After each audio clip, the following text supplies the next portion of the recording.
Hello and welcome back to Downtime Activities, and welcome back to the Bonus Action Podcast. And this time, put the money in the bag. It's heists. We're talking heists. Heists are a big part of games. They're a big part of stories. I can't think of an RPG that we've run in recent memory that hasn't had some version of a heist at some point in it. First of all, what does a heist mean to you? Because I think a lot of people, they think heist, they think elaborate bank robbery, but there's kind of a lot more. Well, you know, it's I kind of put them in two groups. You either have the what you just did, the walk in and stick them up, put the money in the bag, or you have the Ocean's 11, the grand scheme, all of these moving pieces, this complex plot, as you're spending a lot of time piecing together all of this information, and it's all gearing up towards this one big sort of break in and break out, like an item you're trying to retrieve or a person you're trying to retrieve. And obviously, as that showcases, there's a huge variety and complexity, but heists aren't just banks or treasure vaults.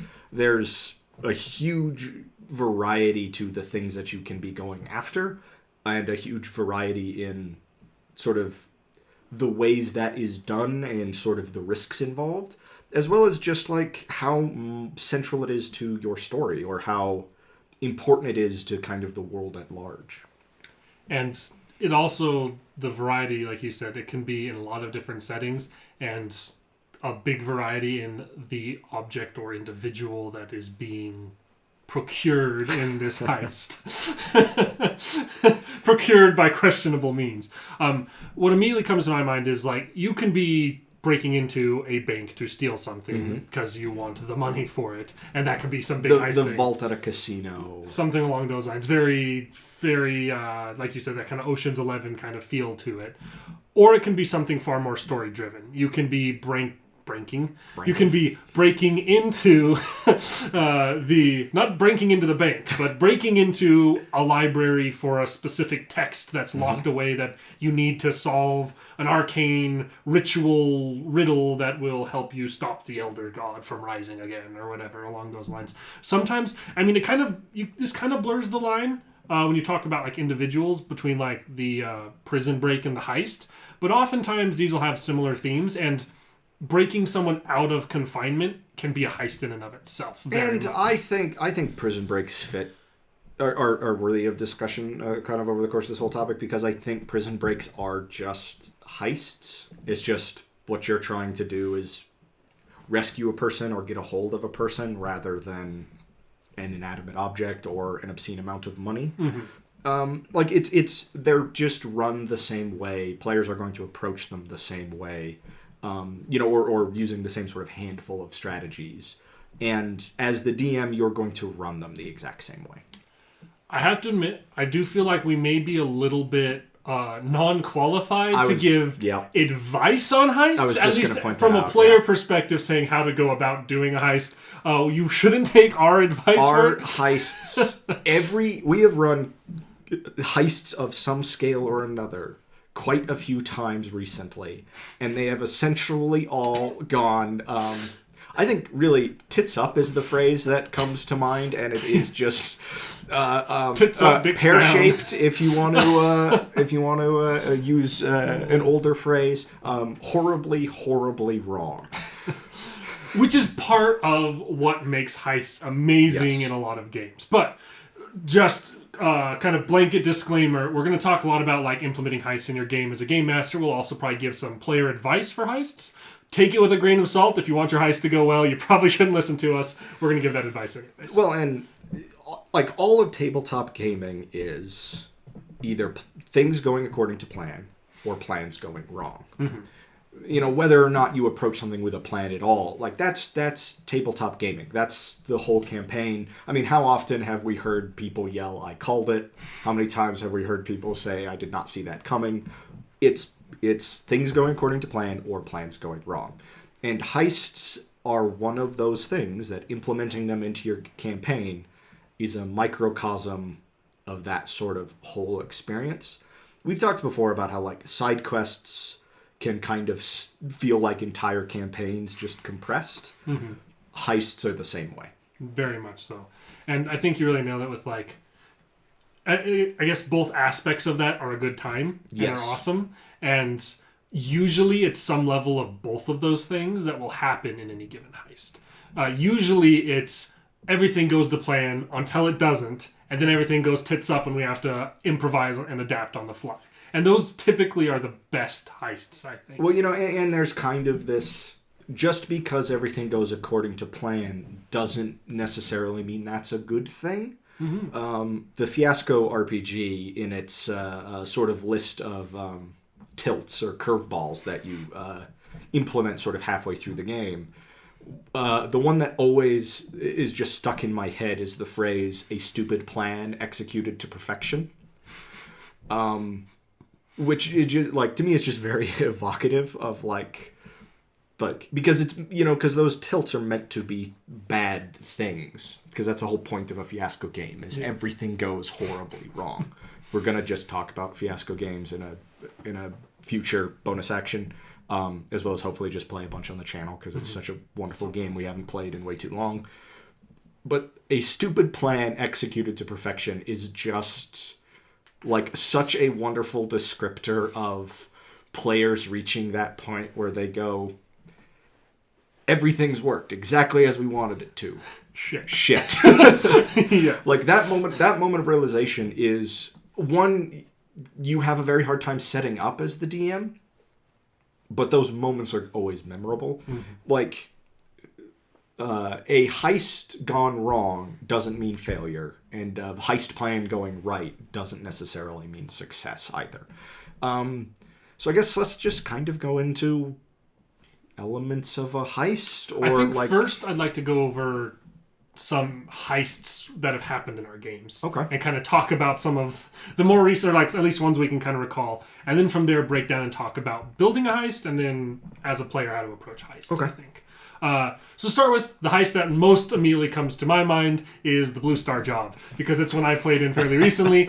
If you're interested in seeing how that one went, kind of word for word, our old Star Wars content on the channel that was before the kind of Artifacts of the Grey and that whole like with cameras arc, we have one that's audio only. That was back in the day. Very good time. And we had a job to basically, in a Star Wars RPG, we were stealing precious gems from a safe on a luxury Star Cruiser. And in a sort of setup sense, like I don't want to like give myself too much credit, but in a setup sense, I feel like it's exactly how you should run a heist. Because the players have just gotten all this equipment, but it's like they're not allowed really to go into this job with any of it. Mm-hmm. They've been purchased tickets on this like big Starliner that's going to take 3 or 4 days to reach its destination.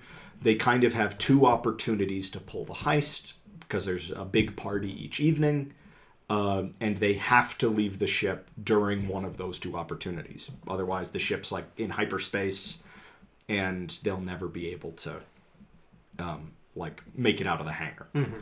So you have to go in with no equipment, but you've got time to set it up. You can kind of rely on very few of the other guests having any like weapons or anything like that as well. You know what you're after. Sort of the people who have it, and the information on like specifically where it isn't all that hard to track down. Like, you've got your getaway driver. Like, all you guys need to do is figure out how to get into the safe and get the gemstones. And I was very excited about the setup because I figured you all would take the first sort of heist opportunity, the first party, to scope everything out. Make a plan. Figure out where the safe is. Figure out sort of where people are at any given time. Figure out your routes in between. Come up with your plan, and then that second night, your second opportunity, you'd put it into action. That would make a lot of sense. And then everything went so horribly wrong, so incredibly quickly. I was playing, as per usual, like logical, plan-oriented member of the group.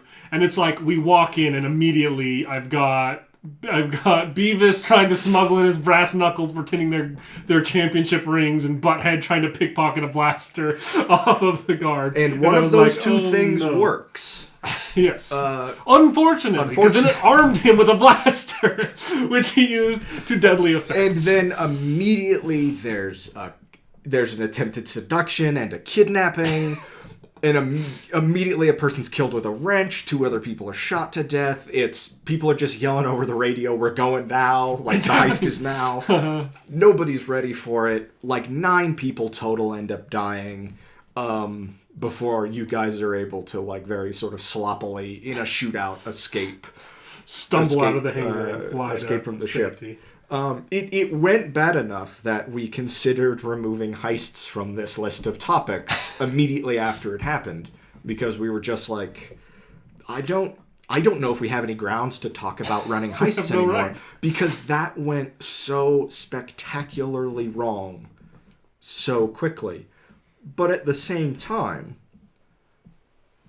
it was a heist. Not all heists in any form of media go well, and it does give us something to talk about, and it gives me as a DM something to remember in the future when planning sort of similar heists. It gives characters something to remember, and it's something we've just continued to reference. I once got a text when you were running the what became the Artifacts of the Grey campaign that just said, we out Blue Star jobbed the Blue Star job. Which is just like, oh no. What have they done? Another one that comes to my mind is an oldie but a goodie from Return to Dracos, a game that you will not ever see. It was never recorded or anything. An old D&D game we ran, where you guys went into a dwarven vault seeking information that will lead you to a later vault, kind of a later hidden away temple sort of deal. But it's a good example of how I prefer to run heist, which is I don't design ways in. And I think that this is a really important thing to do as a DM if you're wanting to have a really sandboxy feeling heist. Don't make 8 ways into a locked away location and say, all right, players, see how many of these you can find and then pick one. Instead, make a very interesting and elaborate locked away location and then let your players scout, decide what they figure out as a good plan, and then figure out how to make that work. I think there is a balancing act there, because I think the issue we ran into, that one in particular, is that, like, as far as just, like, being the players in that situation, the security was honestly too tight. Like, because it was just mechanically through the system of D&D built very, very intentionally to not leave us with a way in, which is fine because it inspires the characters to be creative and to find a way in that you hadn't intended. But it also meant that we really didn't have any mechanical options left within the system of D&D, if that makes sense. Mm-hmm. What we ended up literally doing was convincing literally just telling the guy in charge of the whole thing that we were there to rob him and asking nicely to be let into the vault because we had nothing left, if that makes sense. And in some ways, I think that that's another lesson to learn from these is, I mean, I guess I when I said don't make clear routes for players, but give opportunities for advantages to help in that. Don't design intentional flaws unless there's a very good story reason for that. Mm-hmm. But at the same time, don't make something that is literally impossible to rob. Mm-hmm. It can border on impossible, and in many cases should. I think the Prison Break that was later in that Star Wars campaign is a good example of that. Mm-hmm. Like, I intentionally built something that was supposed to be intimidating and supposed to feel close to impossible because I wanted to see then how you would choose to approach that problem. But it can't be like especially I guess you can design something impossible but be merciful while you're running it, mm-hmm. if that makes sense. Nobody wants to just like have 6 players killed in just a bank heist gone wrong. Yeah. Unless it's like a fiasco game, that's just not going to be fun. Mm-hmm. Like there really is a balance there as far as like it needs to feel impossible so that the players feel very good when they pull it off, whether it goes well or not along the way, but it can't actually be impossible. Mm-hmm. And I think that this also, kind of the previous example we're just using, brings up something that I think is really important in Heist, which is give lots of opportunities for characters to highlight their skills. Yes. And all of their skills. Don't just make it's like, oh, it's a heist, so the rogue is going to get to be the hero of this story because they can pick locks, they can sneak around. Right. Like, give opportunities for all sorts of skills to become useful, even if it's just a traditional robbing a vault kind of heist. For example, the guy that you guys convinced when I had made the notes for this, like, this is the guy who's chief of security, but he doesn't own the place, and he doesn't necessarily like the guy that owns the place. And so you guys get caught by him. That's a social interaction option where all of a sudden you guys have somebody on the inside who will pull some strings for you, not risking his own neck, which gives you an avenue. And then from there, you guys had to all of a sudden, you're having to pick the lock on this crazy vault. You're having to sneak past guards. You're having to use some of these other skills. But that social skill check is part of that hurdle, and giving it like opportunities for the character who's very strong to break through something, to or even just combat focused characters who can take out guards in a single hit, so that they don't raise the alarm, can be a sort kind of skill check example that everybody's getting involved in doing what they're best at, to make a heist go as smoothly as it can go. Right. And I think what became the whole sort of Arapacious Path thing, the sort of ending quest to the like artifacts of the Grey campaign, which is essentially a heist, but the vault we're breaking into is a star system. Spoiler alert, I guess, if you're wanting to watch the stars, we might spoil some stuff about it. Which and that kind of goes against what we're saying of like not intentionally designing backdoors in. That one has a backdoor sort of designed into it, but it's not something we can find easily. It's not something we can just notice by studying the blueprint. You actually had to do another heist to find that path. Well, and it's like we have to like do a side quest to get information from a person that makes us do another heist that shows us this other way in, and even then it requires very difficult checks, and we run a lot of risks doing it. But that whole storyline lets all of the different character abilities shine.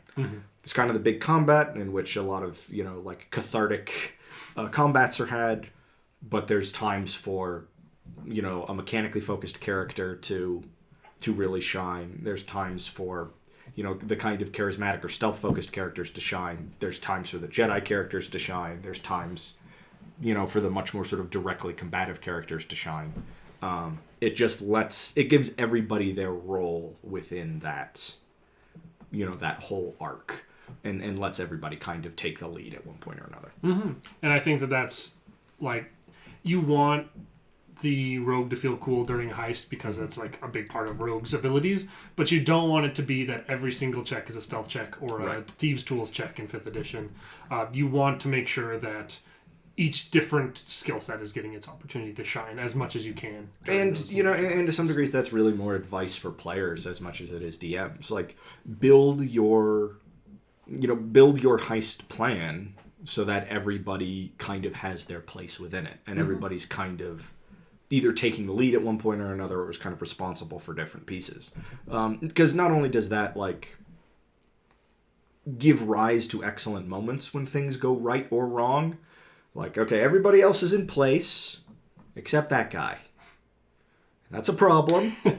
So we're going to have to figure out something else around it. And then, like, that guy's now trying to figure out how to, like, either get back into place or, contribute in some other way. It's giving everybody sort of their piece to be responsible for. And it lets everybody sort of contribute to the plan and contribute their own strengths and their own sort of skill set. I think that we haven't had to face this very much just because of the kind of group that we all play with. But there's certainly a lot of people out there, and there's been times of this where all of a sudden the heist gets put on the board and someone's like, my character sucks at sneaking. I'm going to be useless, guys. Sorry. Right. It's kind of this like mindset that comes in. It's like, I'm playing the big bruiser character. I'm not going to be helpful in this at all. Instead, as a player, and this is maybe kind of going to the end of the video, player advice. Instead, as the player group, don't look at the problem and be like, oh, I don't have the traditionally useful skills for this. I'm useless. Instead, be like, these are the skills I have. How can I apply them to be useful in this heist? Or what can we do in our setup to make it so these skill deficiencies aren't an issue? Mm-hmm. If you're worried about, characters not being stealthy, yeah, exactly. They're the distraction, or you set up some other distraction. So then the fact that, half the party can't move quietly doesn't matter anymore because every bell in the city is ringing and the guards can't hear anything anyway. That can be part of your prep work, is getting past those skill deficiencies or just finding other places to put your strengths to use. And that becomes part of the whole sort of Ocean's 11 complex plan is, okay, how do we get every bell in the city to just ring at the same time over the duration of this heist? And then that gives you a ticking clock. Yeah. Okay, we have to be in and out of here because we've only got 15 minutes, with the bells ringing. So, if we want to take advantage of that, now that's what we got. And it's not a bad idea to, sort of in that same vein, run your heists as the DM in initiative. Mm-hmm. You have 6 seconds around, especially if you can map everything out, all the better. So everybody knows how far they can move, how much time they have left. And this can lead to really fun moments of I have 30 seconds left to get this door open and get back out of here. And that lets your rogue make multiple lockpicking checks. Mm-hmm. Because they're making one every round, but their time's ticking down. The longer they take to get through this door, the less time they have to get out. That level of sort of detail to heists will add a lot of that just tension and a lot of that kind of drive and stuff. I think, kind of transitioning to the advice for people running the game, part of this with that's an exceptional piece of advice for the high stress moments. Run it in initiative. Mm-hmm. Even if it's not combat, run it in initiative. Absolutely. Because all of a sudden, the timing of things matters, which it should during a heist. If the character making that lockpicking check takes 4 times instead of 1 check to do it, maybe they get to make multiple checks. But that extra 3 rounds means that everyone else is 3 rounds ahead of them and they're part of the job and things aren't going to line up perfectly. Or if you have your guards walking patrol routes, that's part of your initiative order. That's part of what's happening on the board. It's okay, we're going to the next round. Another 6 seconds have passed. That rogue's still not through the door. The guard is rounding the corner. The guard's or getting close. Mm-hmm. And you can hear the footsteps approaching. And even if you reach the point where, okay, that guard's out of sight, so you're not marking him on the map anymore. You're still tracking it. You're still and that character's thinking it in his head the whole time. It's all of a sudden, I've lost count of how long I have before that guard rounds a corner. I need to be through that door.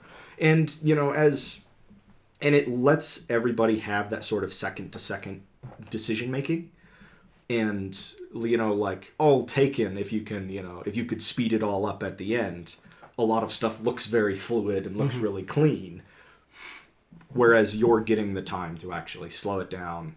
And honestly giving everybody just kind of more chances. Because, something we always run into is you failed to pick that lock, you kind of don't get another chance to do so. Running it in initiative lets you kind of just take as many chances as you need, but that only really works if you have a time crunch kind of hangover. And it does require a lot more prep work for the game master to kind of have at least sections of it built out in that detail. But if you're anything like us, you like that kind of thing. And it'll pay off in dividends in the actual way things run. And it just leads to those moments, those struggling with the lock as you hear the footprints coming around, or the footsteps coming around the corner, and the amazing moments of barbarian jumps into the carriage. The the bard jumps into the carriage. The fighter's at the front ready to go, and he's like, "Where's the fucking rogue? The rogue's supposed to be the fast one." And then 3 rounds later, the rogue comes diving out of a window, and you hear shouting behind him, and then you guys all take off. And it just like it takes so much sort of statistical stuff into account. All of a sudden, your character sheet really matters. Your movement speed really matters. And like especially in something like Dungeons and Dragons, where a lot of different characters have very varied movement speeds. It's and like movement types. Exactly. It's like, okay, like the halfling's not as fast, but he's the best thief in the party, so he's got to handle this whole part. But we have to understand that he's going to be moving slightly slower. And this guy can swim really well because of his swim speed, so he should be the one to handle this part of it. And I guess the guy with the climb speed should probably be doing this. But all of a sudden those speeds matter because and it's like, okay, both of the rogues can scale this side of the building, but the thief, he's got that climbing movement speed buff. He's going to be twice as fast. He's going to be up there, a round or 2 rounds before the other guy is. So all of a sudden, the way you've built your character matters. The size of your characters matter. The equipment you're carrying matters. And that's actually another, sort of excellent piece of advice is make inventories matter. Mm-hmm. A lot of DMs, and we've been guilty of this in some campaigns, and in a lot of campaigns it's fine, of being really hand-wavy with inventories. I really like being very specific about, what players have with them, just because that gives rise to interesting problem solving or just interesting realizations where it's like, I do this. Wait a minute. None of us have a rope. I give the monster kid in the weird basement a piece of candy. Do you have any candy, Dr. Bogus? Damn it, I'm going to have to go talk to that annoying kid who runs the store upstairs and buy a piece of candy for this weird monster kid.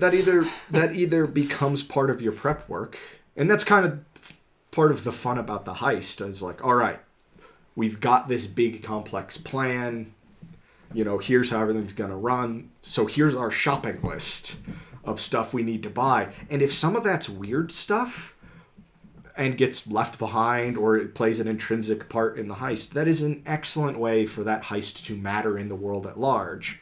When all of a sudden your NPC investigator finds the 2 flamingos that were somehow intrinsic to this bizarre heist, and asks around town, and somebody goes, "Oh yeah, I saw that Noel, the half elf, and that halfling asking about where they could buy flamingos just a couple days ago." And it's like, well, there's only 3 people like that I can think of in town. It's that adventuring party, that just immediately kind of comes back around. And the more ridiculous the heist, the more ridiculous that shopping list is going to be.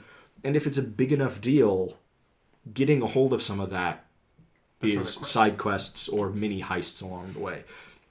One of the best ways to run heists is to make your players do 3 or 4 little heists to get everything in place for the big sort of main event. I mean, you can have entire campaigns run entirely to set up for one big sort of heist at the end of it. Yeah.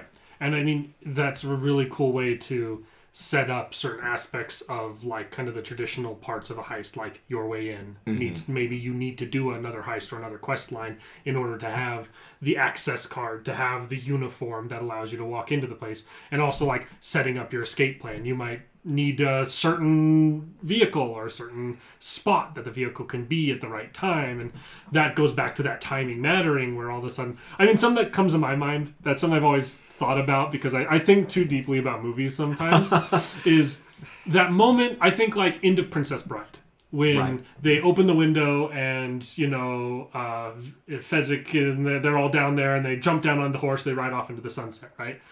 They never show the people who aren't up in the tower sitting down there on their horse, bantering, waiting for this guy to open the window and be like, all right, now's the time to leave. Well, they didn't just walk up there at that moment. And if the timing matters and you're following everybody round for round, all of a sudden them staying hidden down there on horses still matters. But also, you're just like, what do you do for your 6 seconds? I look at him, he looks at me, and we're like, it's taking him a while. We have to have awkward eye contact and conversation waiting on the getaway vehicle now. Well, and what's fun about that is, like, in the book, like, all of that is explained, is, like, Fezzik literally just, like, he's kind of done his part, right? He's, like, he's lost Wesley, because he left him here, and now he's gone. He opened the door for Inigo, and Inigo's run off to avenge his father. He's just kind of left by himself, so he just kind of wanders around the castle till he finds a bunch of horses, and he's like, these could be useful, so then he just, like, takes them out to the courtyard. Like, that can be one of your characters, just kind of, like... I'm not the Dread Pirate Robbus anymore, so I'm going to walk around and find the getaway. I've done my part. I kind of just have the run of the place, so let's see what kind of trouble I can get into along the way. That does, once again, just require careful timing, and, like, running stuff in initiative, or kind of running stuff even loosely round by round, just lets you set up that timing, and either gives your players wonderful moments where things don't work quite when they were supposed to, and also wonderful moments when something works exactly at the right time, and that makes your characters feel really clever.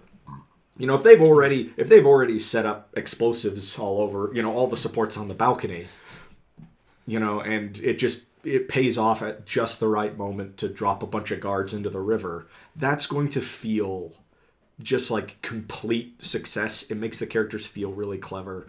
And, like, making your setting things up so your players feel clever is a really big deal. It really is. And you kind of have to, I think some of this came through in that heist example I used from Return to Dracos, which is, as the person building and setting this up, don't have too much pride, I think would probably be the right word. Or, like, because you put all this thought into making this very interesting, hard to crack vault.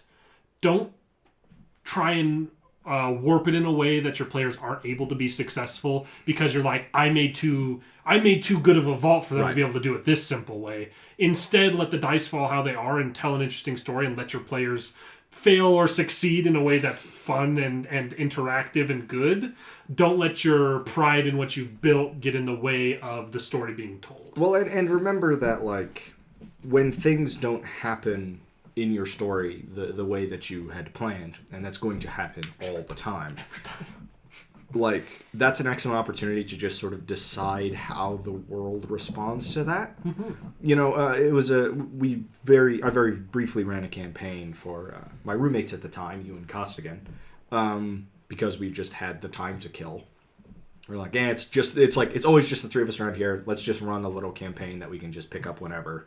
And Costigan's level 3 character just managed to bullshit his way through stealing one country's treasury and kidnapping another kingdom's king. In the middle of a war, just convincing this king to, like, sort of steal himself. Him to walk out into the woods where me and the boys are waiting to jump him. And it was just crit after crit. It was the right thing at the right time. A character very well built for it. And, you know, I'd kind of expected this whole mercenary arc of you guys fighting in this war, you know, to be a bigger deal. But you guys instead just immediately ended the war by just getting the other king. And, like, I'm not going to just, like, come up with some sort of bullshit reason as to why that doesn't work. This is an impossible thing that a character has just pulled off, but they pulled it off. That's going to now affect the story and affect the world, and I'm not going to, like, just sort of put some roadblock in the way of that. And it changes the perception and expectation of that player going forward from the people they were working with. All of a sudden they're like, oh, you can just kidnap kings out from inside their fortresses? I got a couple other things I need you to do, buddy. Absolutely. And I'll pay you handsomely for it. Well, and we've talked in previous podcasts about, like, characters being lucky once should affect how the world views them, because then they have to, like, try and figure out those situations in the future. The example we've used in the past is the characters, you know, at way too low a level somehow bullshit their way through killing an ancient red dragon. Well, the rest of the world is going to see that and be like, well, we happen to have a dragon problem. like, we'd like to hire you. And the characters, of course, are going to be like, oh, yeah, no problem. How? That was a fluke. How in the world do we do that again? Yes. And, especially if it's kind of a heist-heavy campaign, if they're working with other criminal factions or even working against other criminal factions, heists should be the same way. They managed to bullshit their way through this heist one time. If word of that gets out, that's going to affect the type of stuff that other characters are expecting of them in the future. Mm-hmm. Now let's talk planning a heist. I think running a heist we've talked quite a bit about, and I think have some good tidbits of advice there. Planning a heist, building a heist, mapping a heist.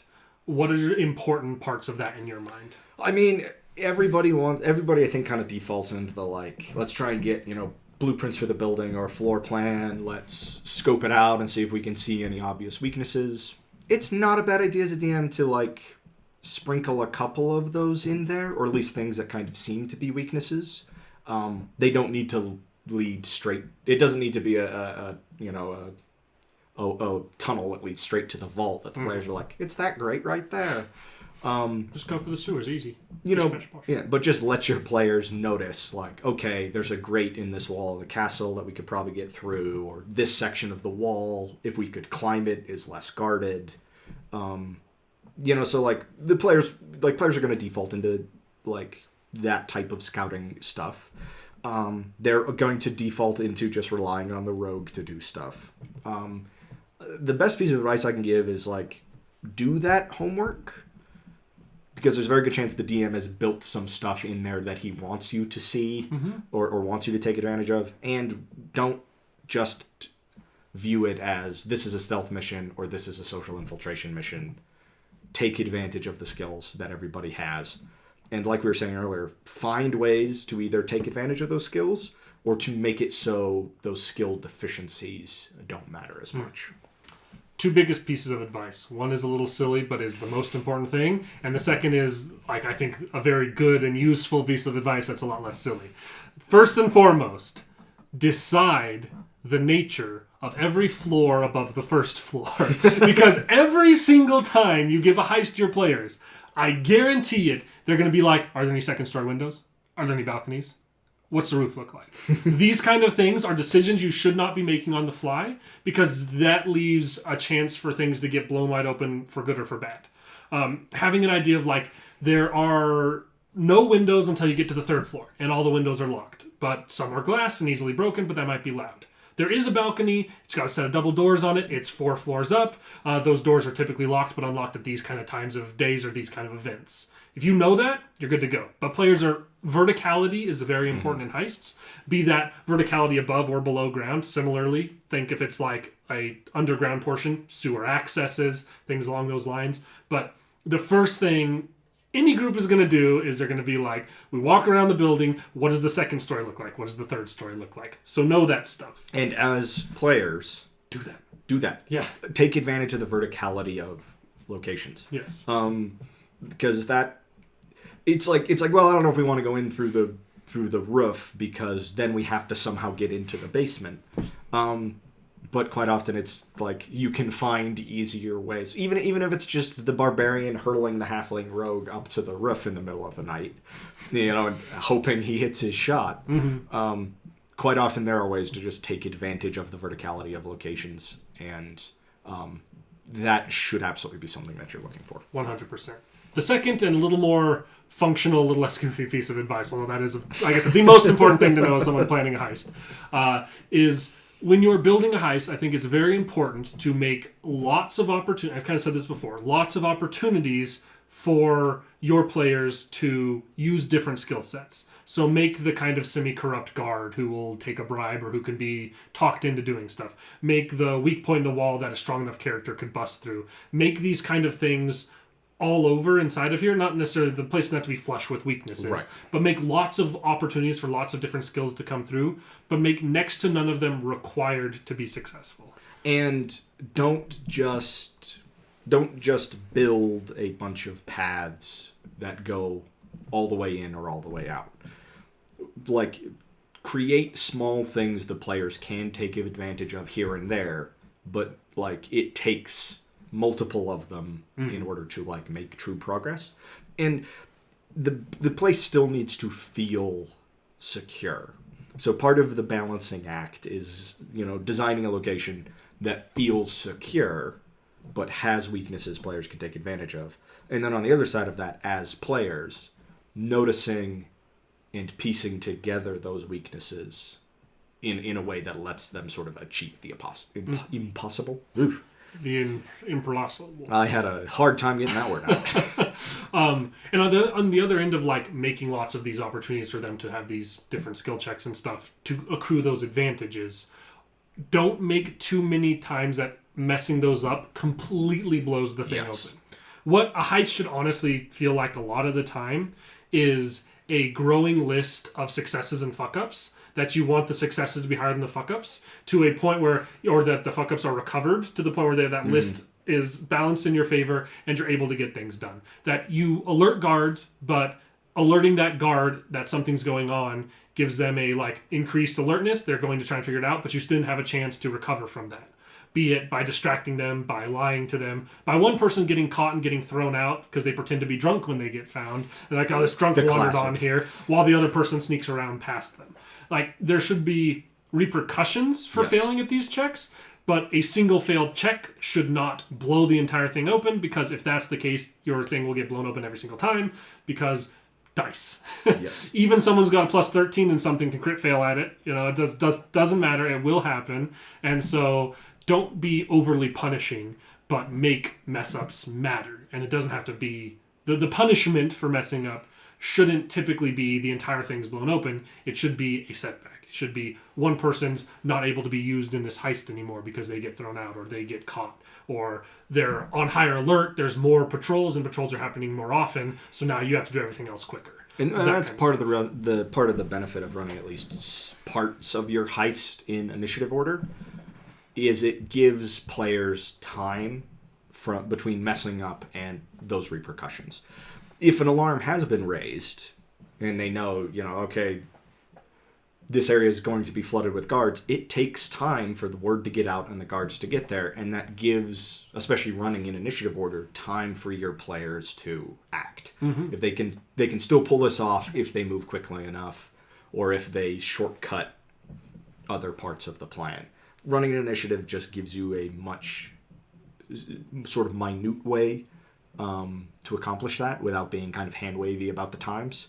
And remember that, especially if you're running in something like D&D, or in a lot of Savage Worlds settings, information doesn't travel instantaneously, at least not complete information, and responses take time. So give your players that sort of wiggle room to act if they do mess up, and they will. Yeah, and on the other end of that too, that extra, running an initiative, giving them time to kind of recoup from their mess ups. It also gives them the fact that a mess up might only delay them a little bit matters a lot more if time matters a lot more. Yes. If them being delayed a minute means that they're going to be a minute late meeting for the getaway, and the getaway vehicle can only be parked there for a minute, then that matters. All of a sudden, it's a much tighter. That already tight window becomes much tighter, and that plan has to go a little more smoothly because they've been delayed because of whatever happened. As far as so kind of building not necessarily flaws, but building skill checks and building things that exist in the world, be it a weak point in a wall, be it a convincible official, right. All those kinds of things are good to think about and put in. I think also in line with that, it's good to adapt and kind of change on the fly when characters are looking for something right. that could be a potential way in. Just because you didn't plan for something along those lines to be there doesn't mean that you shut it down. Similarly, you can't get overly proud about your plan for what they could do to get in here. You shouldn't have that, this is how they should go about it plan. You should just have this kind of building block pieces that they can interact with. So if they're like, I want to try and talk to this guard and try, they want to try and schmooze this guy. He may not be someone you're like, oh, he's bored of his job, he wants to get out of here. But give them a chance. Let them try it. If that's what their plan is, don't shut it down or don't make it overly hard because it's not the plan you had. Similarly, if they're like, I want to try and find a weak spot in the wall that I can shoulder check through because I'm this big juggernaut bad character, don't be like, this wall is perfectly tight. Like, just you look around. This wall is perfect. You stare at it and you're just in awe. It is all ivory brick, flawless. But like, give them like if they roll a really good perception or whatever. They track a spot's like it may not be easy, but there's one you're able to find one spot you think's a little weaker than the rest. It'll still be really hard to get through it, but you might have a chance here. And like, give those opportunities. Don't be so hyper-focused and fixated on what you built into it that you only allow those to be the ways that problems are solved. And this is an excellent opportunity to let players use stuff like tool proficiencies in creative or kind of weird ways. If somebody has proficiency with Mason's tools, let them make checks to determine the architecture of a certain building or weak points in sort of a certain structure. It's similar with even woodcarvers or carpentry tools as far as like, trying to get past doors without just using locks. I mean, an excellent example of this is the first Pirates of the Caribbean film where... Leverage. Yeah, where Will Turner he's just like, these are half-barrel hinges, and just pops the whole door off using a bench because... He's a blacksmith. Because he's a blacksmith, he helped build these doors. He knows their weakness. And that doesn't have to be every single door that the players encounter. But, if you have characters sort of with those skills, or if you have craftsmen who want to try and build specific items to use as part of the heist, give your characters those opportunities. Let those sort of expertises... not literal statistical expertise, although they might be, but they might have that. Let those sort of those proficiencies, those tool proficiencies, those knowledge bases, like actually get used, and that is just another one of those things that makes players feel like their character matters and their character has a niche that they're filling. Is like, I randomly took Mason's tools. I can figure out something about this. It brings me back to the old joke about dwarves and their like earth sense thing, where it's like, igneous. But that could come into play. But it's an excellent opportunity for the dwarf character to actually be, just having this like sort of inherent knowledge of various cultures' stonework to be able to like, have other information available to them that they wouldn't otherwise, and have information available to them that the rest of the party doesn't. Mm-hmm. It once again, it sort of makes those characters, matter, and and really that should just be take sort of everything about the characters into consideration when doing that. If you have small-sized characters, you don't necessarily have to create opportunities for that to be used, but don't just like throw out the idea of the halfling crawling through the vents, or the gnome getting in through a grate that is too narrow for the elf and the human to get through, and it just gives those characters more options. You don't have to build the little tunnels from Lego games, like Lego video games. Right. You don't have to literally build those, but if they find the thing, they're like, I want to look for any grates around the outside that might allow me to get in. At that point, as a DM, think like, oh, I've got a halfling. You find one, but you're pretty sure only the halfling can fit into it. Right. Now that is a way in, but an interesting, complex, and limiting way in. Well, that ends up interacting so much with the party dynamic and the types of characters people have made, because it's like, all right, like, we can get somebody in through this grate to unlock this sally port for us, so we can get in like just through a side little door in the wall. Small problem. It's too small for any of us but the goblin, and we can't trust him to go in there and open the door because he's a goblin. So like chaos. So now it's just, do we let Carnot, Chaos Incarnate in there and trust that he's going to unlock the door for us, or do we find some other way of getting in, past the castle wall? And that, what'll probably happen is that goblin character will just be sitting there giving the "you can't trust me" smile.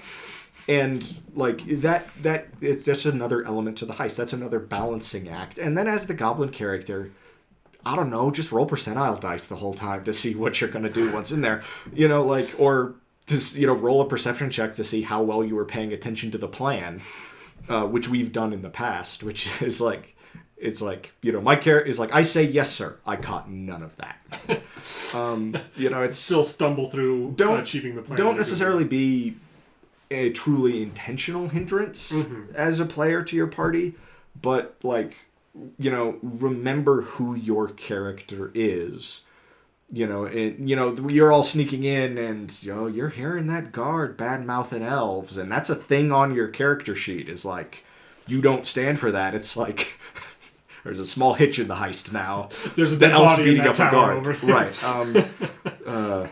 And also, it's like the goblin. It's like, you don't necessarily then need to, like, not do anything. Go in there and wander around and get caught. Right. Like, but if you're that chaos goblin, maybe you don't quietly open the sally port. Instead, you throw open the main gates. And that's a whole... They've got their way in, but it's a weird... It's now they're having to act fast because people are going to notice this. You can play your goofy character, play your wild character, or play to your flaws, play to your traits in a way that's not to plan, but still doesn't ruin the heist. You can try and mark a bedroom window that you're going to sneak back into later that night with just a smear of soup on the glass, if you want. And I feel attacked. You should. Sergio wasn't smart. Speaking of heists, that went flawlessly. That was all according to Sergio's plan, the plan that he had from the start. Was that the heist? Was that the one where you got shot making your escape, or was it? No. Or was it breaking into the Inquisitor's headquarters? No, the Inquisitor's headquarters you got out of just fine. I got out of just fine. Right. It was that one where I got shot. Yeah. Here's the thing. And that was playing my character too. Like, those were two smaller kind of heist moments that were really just my character doing them because he was the only one who could sneak and but in both cases, it's like, this is a secure building we need to get into. We are not only are we not allowed there, but like, they will try and kill us if they see us. Sight. But we have something specific we're looking for in each case. And in both cases, I already knew what was there for you to not find, essentially. Like in both cases, I knew that you wouldn't find what you were looking for. But I'm not going to let that slip as the game master. And there was something else to find. Yes, in both cases, you come away with very valuable pieces of information. In the case of the Inquisitor headquarters, you don't find the piece of the map you're looking for, but you find out where it is, and where it is someplace you can't get to it, at least not easily. Not if we're smart. Not if you're smart. And in the second case, it's like, you're not going to find exactly the information you're looking for, but you are going to find some information. It is going to be interesting, and it's going to push the story forward a little bit. For big heists, it's good to have big, fun, complicated, interesting plans. For little heists, it's totally fine to be the character who's kind of chaotic and kind of an idiot, who says, oh, I've got this. I know what to do. And then be like, I didn't actually have a plan. My character's just an overconfident braggart who has to now deal with the fact that he's going in on his own and has to figure this out, which is what Sergio did in both cases. Looks like we're winging it. We're going loud, boys. And to varying levels of success. But... as players, if it's a big heist, take the time to plan, take the time to prep. Don't just go, everybody into the wagon, we're winging it. We're going loud. Because, you will, every once in a while that works, but the dice have to be very merciful. And the story's usually not as fun. Right. If you're doing that consistently. It's better to put a little prep work in and take the time to, to plan and to come up with a way to accomplish your goal. For little heists, winging it can be fine because the stakes usually aren't as high and the sort of obstacles in the way aren't as big. And the winging it plan should be the break from the norm. That's like a humorous moment, not your go-to plan every single time. And it's fun. It's fun to have those moments. It's fun to get 3/4 of the way through the plan and somebody goes, looks like we're winging it now. This is as far as we planned. Or it's like, okay, the plan's out the window. Any ideas, boy? But then if you've done your planning, if you've got your escape vehicle, you've got certain elements in place, then that winging it is still building upon something that's already there. Like, okay, we need to figure out, how to get from A to B, but we know that B is the exit vehicle that's waiting for us at, just outside this wall. And we know we've got these other two things in place. And there's a very good chance as well that only one character knows that you are now having to wing it. Everybody else is still... You've split the party and gone about your different tasks. Nobody has message, so everybody else is still just carrying on because the plan's working great. Everything they're doing is going swimming. And those are going to be very fun moments and very fun reveals. I think as a player, and this is kind of requires good DMing too, like, don't be afraid to make a convoluted plan. Right. And like a plan that has lots of moving pieces. It's very much like a smart heist doesn't have too many moving pieces because every moving piece you add is another thing that can fail. Right. But the point of this is to tell a good story. So the person, as the people running it, don't just try and make the most efficient, perfect plan unless, I mean, if that's your characters or whatever. That's cool. But it's also fun to throw in an interesting aspect to it and have a kind of weird or different approach. And as the DM, don't punish that. And I was just going to say, like, as a DM, kind of, especially if the players aren't directly involved in quite a few of those moving pieces, be merciful as to which ones you roll for to see if they work. Or just, like, let them all work and just trust in the players to screw it all up. Balls it up because they will. They absolutely will. You know, if they've hired a couple, it's fun for the players to, who are supposed to be this professional organization of thieves or whatever, to hire a few NPCs to handle a couple of other elements, and everything goes wrong except for what those NPCs are handling. Because once again, that changes how the characters are viewed. Or it's like all we heard in the Thieves Guild is how great you guys were. Is this how all of your plans go? When everybody shows up late, two of them have arrows in them, and the barbarian is still holding a guard. You know, well, what's left of it? Meanwhile, they're like, however, Frank, the getaway carriage driver, we're hiring him because he did flawless. He reliable as clockwork, that guy. That guy was there at the right time. He lost all the pursuing guards. He nailed it. This guy's the getaway driver from now on. The next time we balls up a plan, we want him to get us out of it. I like it even better if the guard is still alive, but the barbarian's turned his helmet around so he can't see anything, and is constantly flicking it to make it ring so he can't hear anything either, and that's how he's just like, we'll just let him go once we're outside the city, but until then, like, I'm keeping him like this so he can't see any of us, too much. and he can't hear any of us. Because we know what happens to people who've seen too much in an RPG. You've seen too much. As the person doing the heist, like, make a funny plan. Like, don't make an intentionally stupid, goofy plan, right. But, like, make a convoluted one, make lots of moving pieces, have each person have a role in it, and that oftentimes comes down to the person who's at some point kind of become the de facto leader of the group. Right. And this could be a whole other talk, like being the leader of the group. I think that's another bonus I absolutely topic think it is. for sure for the future. But, like, sometimes people can get, and I've been guilty of this before because I tend to play very logic-focused, very lawful, neutral, thoughtful characters, like mindful, not necessarily thoughtful.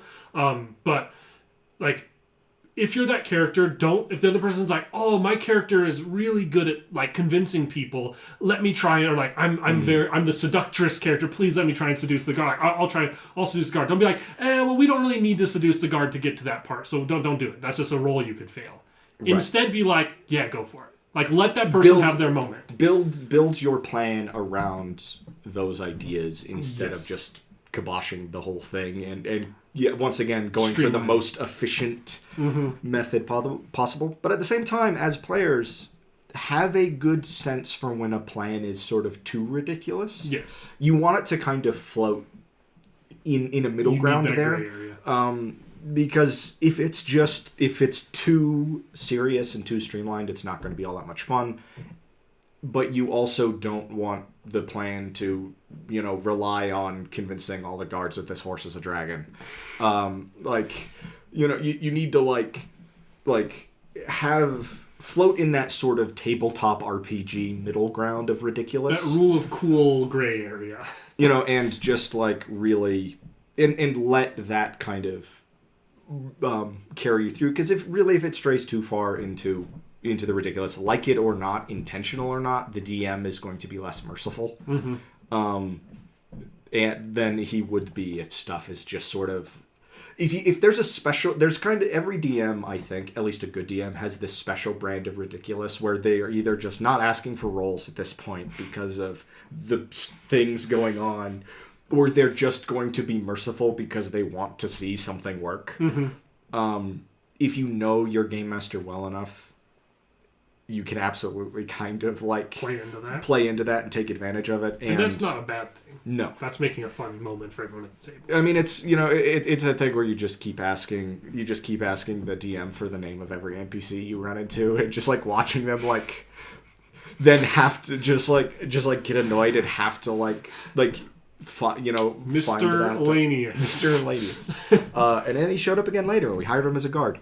I don't want to give this idea away, but I'm going to give this idea away right now. I have an idea that I will probably implement at some point, and you can't talk about it when it happens now, because you're probably going to be a player in it. I want to make an NPC Mr. Lanius again, who's not like the previous Mr. Lanius, who became like a character. I want this Mr. Lanius to be the chimney sweep from Mary Poppins, where he literally is just like the same dude you just happen to notice doing all sorts of weird menial jobs around town. Like whenever you grab a random person off the street, I'm like, oh, it's a painter sitting on the corner here, but it's Mr. Lanius. Because I love the idea of this semi-omnipotent or like omnipresent being who's just a fucking chimney sweep. I love that idea.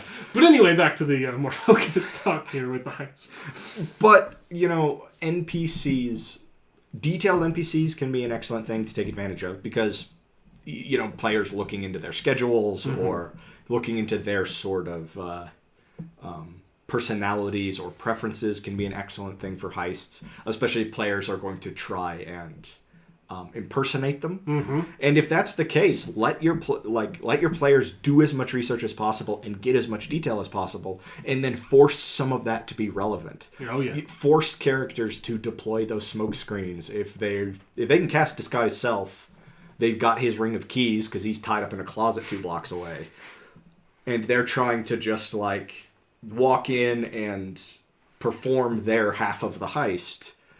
They're trying the orange vest clipboard method. Right, but they're disguised as a specific person. Let some of that detail matter. Engage them in conversation where they have to try and talk their way out of stuff. But again, don't make it fail immediately. Especially if somebody's using like Disguise Self or somebody has an actual like kind of polymorph ability, and NPCs think they're talking to that person. One wrong answer isn't going to immediately send up red flags. Like, it's going to be weird, and it might be something they comment on, but it's not immediately like, hey, Steve, how's the wife? Oh, good. Thanks for asking, sir. You're not married. I knew it. Yeah, exactly. It's not necessary, unless it's specifically, the heist they're doing is specifically built that way, where everybody's like, they're that on watch for shapeshifters. In which case, like, that should show up in advance when players are doing their planning, and they should know, like, all right, we probably shouldn't try the shape-shifting method, because these guys are like weirdly on watch for specifically that. But if they're weirdly on watch for specifically that, they're probably not looking somewhere else. Spoiler alert for Devils of the West here. If you have a character who is having to masquerade as somebody else, perhaps a freed spirit that's been forced onto Earth in a body that's not their own, people constantly trying to catch them in that is not fun. Right. But people regularly being like, oh, how's the wife? When you don't know you have a wife, and you haven't been, she's doing good. She's doing good. And as a player in those situations, you can take so much advantage of what NPCs say and how NPCs react, and you should let NPCs fill in their own gaps. Because again, talking about Devils of the West, Matty G's character finding out he has a wife, but not long after that is an NPC follows up with the same question, like, is it marital trouble? Like, and Matty G just immediately goes, well, of course it is. Like why'd you even ask that? Like, wasn't it obvious? And that just, like, that is letting those NPCs sort of fill in their own gaps. And really, like, you can get away with less is more in those cases. But, like, remember that, like, the DM can't resist throwing, not necessarily a gotcha question, but, like, poking at you in those ways. Like, if you have a player in disguise, I don't.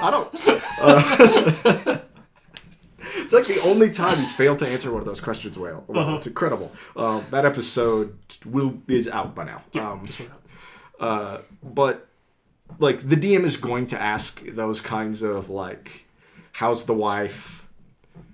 How's so-and-so? Do you have a brother? Do you have a brother? Or even like, very specific questions. You have to kind of expect that and like have in mind how you're going to answer to kind of some of them. Just because like that's what your character would be doing in those situations is like, all right, I'm going to have to walk in here pretending to be this guy and I got to bullshit with these people for 15 minutes while the rest of the party pulls off the rest of their heist. Hopefully they do that. But they might ask, we know this guy's got a wife, so I can maybe kind of field a question or two about that. If they ask about I don't know, how the folks down at the tavern are doing, here's going to be my response. Here's my 3 default responses. Okay, here we go. Mm-hmm. Like you don't want to be at the I guess you don't want to be the guy who, I'm sure we've all done this, like delivery driver drops off your food and says, enjoy your meal, and you say, thanks, you too. And you shouldn't have, why did I say that? You don't want your default response to necessarily be one of those, but if it is, again, as the DM, don't just immediately have somebody slap the alarm button. Yeah. Or start ringing the bell. Here's the thing. You can give the stress and the feeling of threat with 0 threat to the actual plan falling through. Like, a person having that, like, how's the wife? Mm-hmm. And them having to be like, she's all right. And then they can be like, oh, what's going on? And they could have a well-intentioned conversation the entire time the character's backpedaling and they feel the threat of that, but you have no intention of them ever making a deception check. And the NPC is like, oh, he's backpedaling because like it must be real bad. It must be real bad. And they really lean into it because they care about the guy. And that gives that moment. And still. any of those questions, any of those type of interactions makes the player go like, I almost got caught. I can't believe I managed to talk my way out of that. Mm-hmm. Like, and it's one of those things, too, where you can kind of use dice rolls as smoke screens. You can make somebody roll a deception check, but, like, it doesn't matter. Mm-hmm. What they roll at the end of the day doesn't matter because this character just believes them. Mm-hmm. Using fake dice rolls isn't something you should do all that often, but it can be a kind of fun way to especially if you're seeing a character already start to get stressed about this deception, having them roll 1 or 2 kind of fake deception rolls can really be kind of fun, especially if they're like, that was a really low number. I don't know if I failed this and now this guy's just pretending that everything's okay, mm-hmm. or what's going on here. And this doesn't only work for social checks. Like, you can totally dot moments throughout where, like, you have your rogue sneaking, they've made a stealth check somewhat recently but haven't mm-hmm. just made one, and then you're like, you hear somebody coming, and they, like, freeze up, and you just describe a guard walking right past them. You don't make them roll another check necessarily. Right. But that still gives the threat of, like, oh god, I almost got caught, with 0 mechanical threat to the plan falling And through. Remember how passive perceptions work. Mm-hmm. Remember how active perception checks work. Check out the help action if you're interested. Don't make every guard, every servant, every prisoner in the place you're breaking into roll perception checks. Mm-hmm. If you've got people who that's their specific job is like, I'm actively on watch in this tower. Like, that's different. But just the patrolling guard, he's probably been at it for an hour. Mm-hmm. He's not... If somebody's standing in the middle of the corridor, that's different. But he's not looking around every corner. He's not checking under tables. He's not opening the cupboards. It's his job to walk through here and see if anyone's standing in the middle of the hallway. And so you can kind of... And honestly, that can let players, again, fail without immediate repercussions is...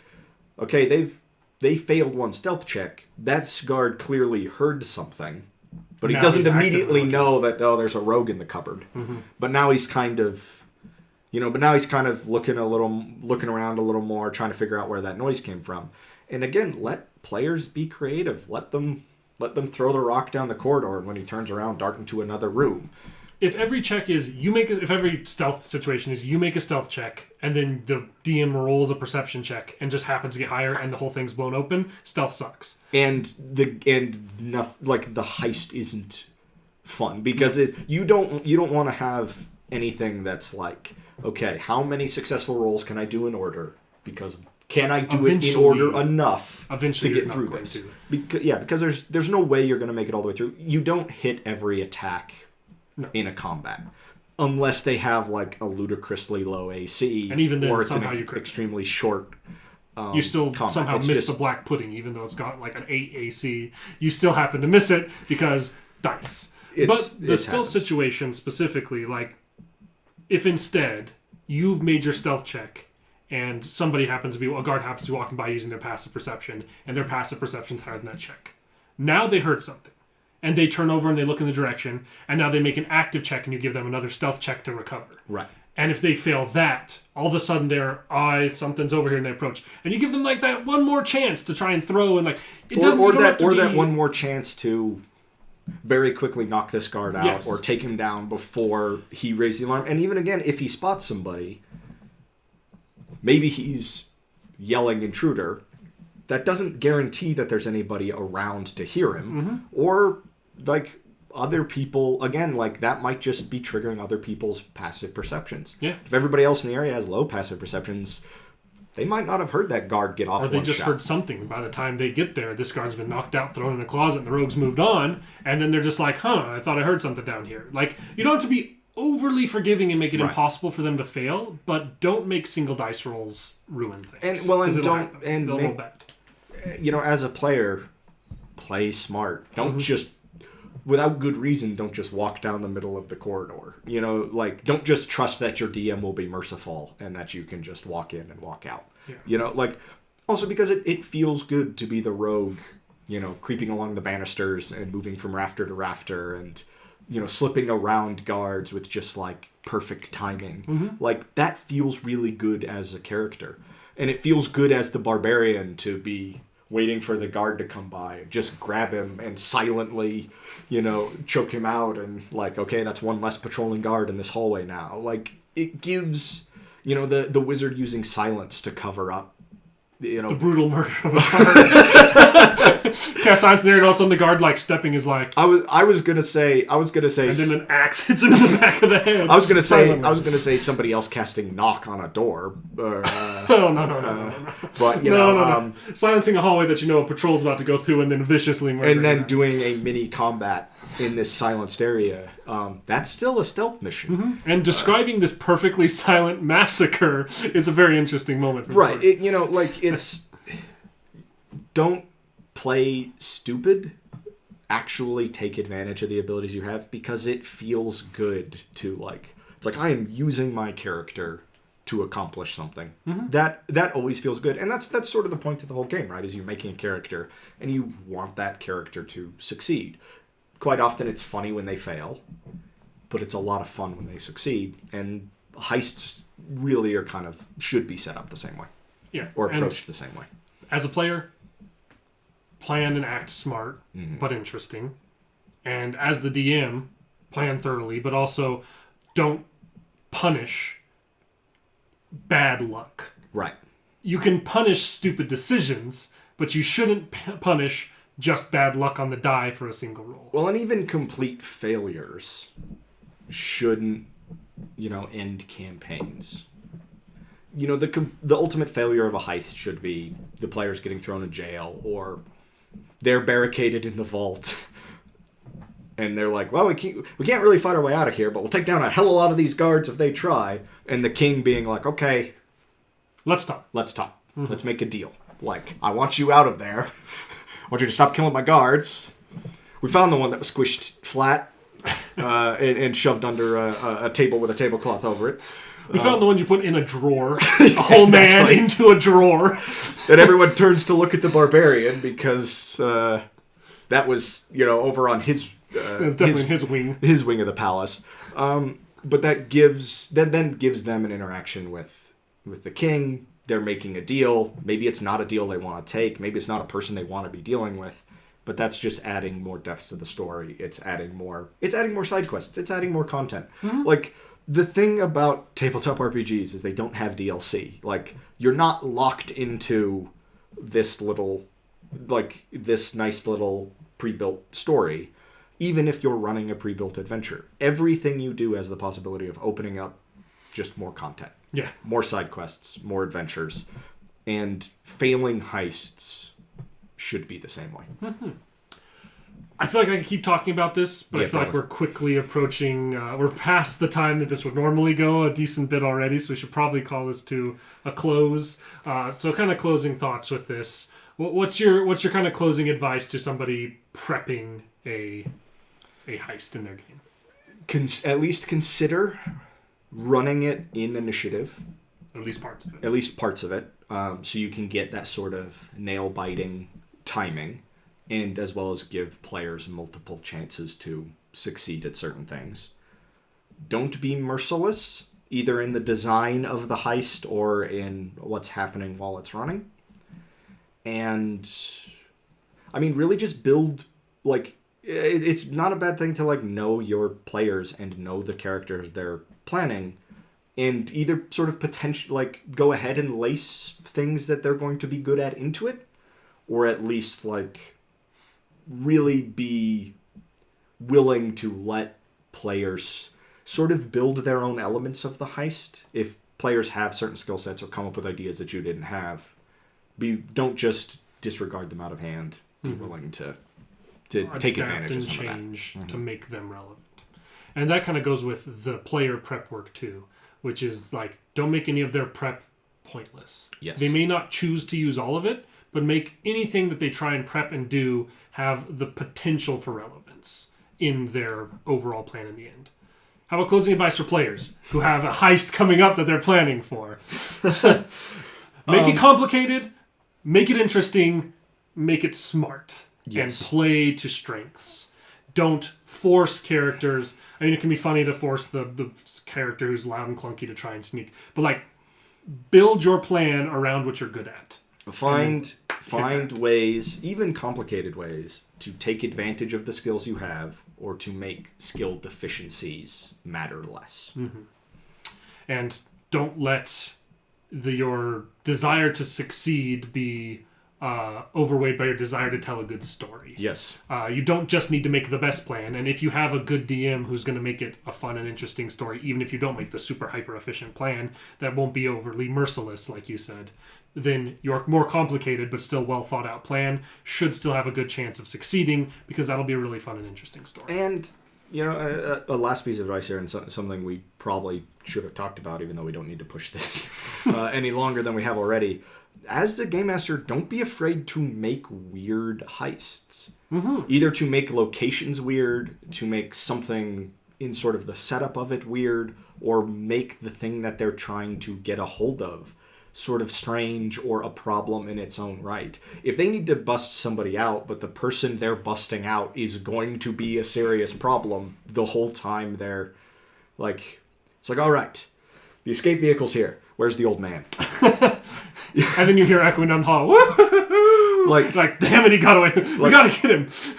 We gotta get him so we can save him. Like, that's, you know, it's throwing little hitches like that into in the player's path isn't necessarily a bad thing. Mm-hmm. Again, don't be merciless about it.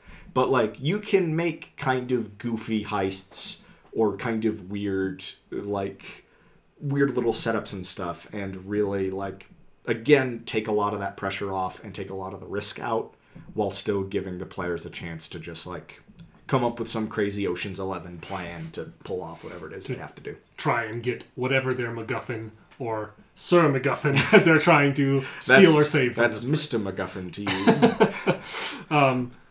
I think that's where we'll call it here. Thank you, everybody. I think we could probably go another hour on this. Heists are awesome. Use them in your game. Don't be afraid to put a lot of time and thought into them. And as players, the DM should have put a lot of thought and time into prepping it. Put a lot of thought and time into prepping your plan for it. Make it a big, elaborate, fun thing, and it'll tell a really good story. Whether it goes perfectly to plan, or, like ours tend to go, blows up in our face immediately as the plan starts because we're a bunch of idiots. Yeah. We need to run more successful heists.